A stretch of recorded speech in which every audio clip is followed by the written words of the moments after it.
अगर तुम्हें कहा जाए कि तुम्हारे घर के पास एक खजाना दफन है, तो क्या तुम मेहनत करोगे या सिर्फ सपने देखोगे? गांव के एक पुराने से घर में एक नानी रहती थी।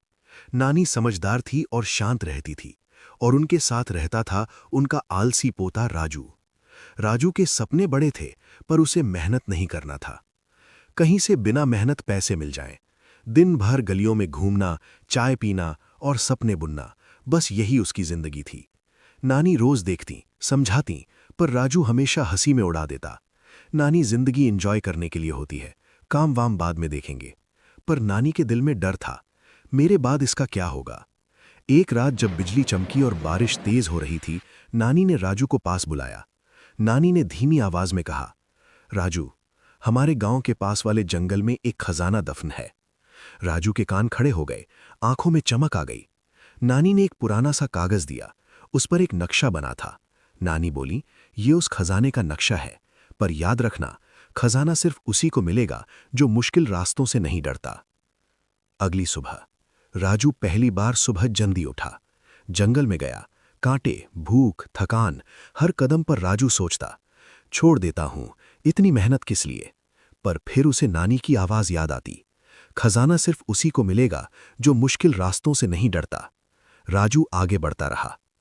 आखिरकार एक पुराने पत्थर के पास पहुंचकर राजू ने जमीन खोदना शुरू किया। पसीने में डूबा, कांपते हाथों के साथ राजू खोदता रहा। फिर अचानक जमीन से निकला एक पुराना सा बॉक्स। राजू खुश हो गया, मिल गया खजाना। लेकिन जब बॉक्स खोला, अंदर कोई सोना चांदी नहीं था। अंदर था तो सिर्फ एक चिट्ठी, कुछ सेव के बीज और एक छोटा सा सिक्का। राजू उदास हो गया, इतनी मेहनत के बाद भी खजाना नहीं मिला। तभी उसकी नजर चिट्ठी पर गई।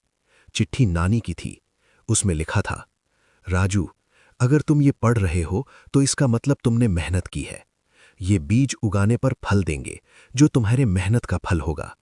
असली खजाना पैसा नहीं, जिम्मेदारी और हिम्मत होती है। राजू की आंखों से आंसू गिर पड़े।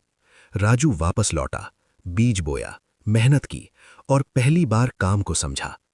कुछ साल के बाद उस कुछ बीज और मेहनत से राजू सेव का बहुत बड़ा किसान बन गया। और नानी, वो मुस्कुराते हुए कहती, अब मुझे चिंता नहीं, मेरा पोता जिंदगी का खजाना ढूंढ चुका है। जो लोग खजाना ढूंढते हैं, उनमें से कुछ ही समझ पाते हैं कि असली खजाना मेहनत और संघर्ष होता है।